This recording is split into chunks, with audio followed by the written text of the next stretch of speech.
दर्शकों, कांग्रेस के भीतर एक भी व्यक्ति ऐसा नहीं बच गया है जो कहे कि क्या सही है और क्या गलत। ऐसा कोई व्यक्ति नहीं है जो राजनीतिक स्वार्थ से ऊपर उठकर बात करे।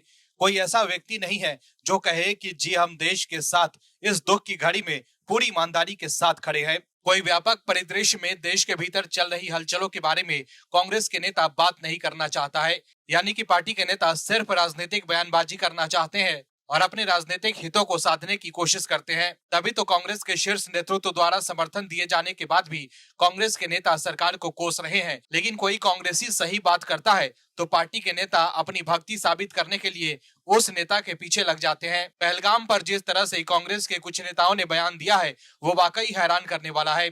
कांग्रेस के कुछ नेताओं के बयान पाकिस्तान को खूब पसंद आ रहे हैं, जिसके बाद बीजेपी ने कांग्रेस पर जबरदस्त निशाना साधा। कांग्रेस को भी सफाई देनी पड़ी कि ऐसे बयानों से पार्टी का कोई लेना देना नहीं है। लेकिन दर्शकों, समझने की जरूरत यह है कि शशि थरूर ने कांग्रेस के चरण चुंबक नेताओं को आईना दिखा दिया है। क्या है खबर, बताते हैं आपको इस रिपोर्ट में। दरअसल पहलगाम में हुए आतंकी हमले के बाद पूरा देश एक सुर में आतंकियों पर एक्शन की मांग कर रहा है। लेकिन कांग्रेस के कुछ नेता इस मामले पर भी राजनीति कर रहे हैं। लेकिन कांग्रेस के वरिष्ठ नेता सरकार के साथ खड़े हैं। हालांकि थरूर द्वारा सरकार का समर्थन करना कांग्रेस नेता उदित राज को रास नहीं आया था। लेकिन अब उदित राज के बयान पर कांग्रेस सांसद शशि थरूर ने पलटवार किया है। थरूर ने कहा कि मेरा मानना है कि जिस व्यक्ति ने ये कहा है वो बीजेपी के पूर्व सांसद हैं, इसलिए आप उनसे पूछ सकते हैं। वो ये समझने में बेहतर योग्य है कि बीजेपी के लिए कौन बोलता है। इसके साथ ही उन्होंने कहा है कि मुझे लगता है कि हर कोई जानता है कि मैं बीजेपी का प्रवक्ता नहीं हूँ, मैं किसी का प्रवक्ता नहीं हूं, मैं अपने लिए बोलता हूं। इससे पहले कांग्रेस नेता उदित राज ने अपने पार्टी सहयोगी शशि थरूर पर हाल ही में हुए पहलगाम आतंकी हमले पर उनकी टिप्पणी को लेकर निशाना साधा था। पार्टी के प्रति उनकी निष्ठा पर सवाल उठाते हुए उदित राज ने कहा था कि उन्हें आश्चर्य है कि क्या शशि थरूर कांग्रेस के लिए बोल रहे हैं या खुद को सत्तारूढ़ बीजेपी के साथ जोड़ रहे हैं। उदित राज ने कहा था कि मैं शशि थरूर से पूछना चाहता हूं कि क्या वो कांग्रेस पार्टी में है या बीजेपी में, क्या वो सुपर बीजेपी मैन बनने की कोशिश कर रहे हैं।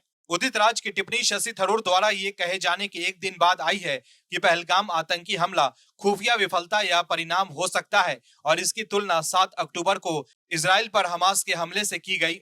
हालांकि उन्होंने कहा कि लोगों को अभी सरकार की विफलताओं पर ध्यान केंद्रित नहीं करना चाहिए। शशि थरूर ने कहा था कि स्पष्ट रूप से कोई पूर्णतः विश्वसनीय खुफिया जानकारी नहीं थी। कुछ विफलताएं थी, लेकिन हमारे पास इजराइल का उदाहरण है जो सभी के अनुसार दुनिया की सर्वश्रेष्ठ खुफिया सेवा है, जिसे 7 अक्टूबर को मात्र 2 वर्ष पहले आश्चर्यचकित कर दिया गया था। मुझे ऐसा लगता है कि जिस प्रकार इजराइल जवाबदेही मांगने से पहले युद्ध के अंत तक प्रतीक्षा कर रहा है, उसी प्रकार मुझे लगता है कि हमें भी वर्तमान संकट को देखना चाहिए और फिर सरकार से जवाबदेही की मांग करनी चाहिए। थरूर ने कहा था कि हम उन विभिन्न आतंकी हमलों के बारे में कभी नहीं जान पाएंगे जिन्हें सफलतापूर्वक विफल कर दिया गया। हमें केवल उन हमलों के बारे में पता चलेगा जिन्हें हम विफल करने में असफल रहे। ये किसी भी राष्ट्र में सामान्य बात है। थरूर के इसी बयान के बाद उदित राज ने एक्स पर एक लंबी पोस्ट में अपनी पार्टी सहयोगी से पूछा था कि वो बीजेपी के वकील कब बन गए।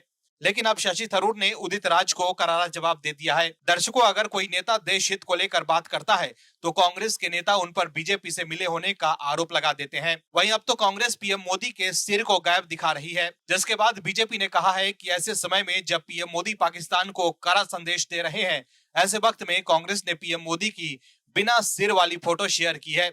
सर तन से जुदा कांग्रेस की विचारधारा है। बीजेपी का कहना है कि ये तस्वीर जारी कर कांग्रेस पाकिस्तान को संदेश दे रही है। Bureau report, OMH news. आप दर्शकों से विनम्र निवेदन है कि चैनल को सब्सक्राइब जरूर करें।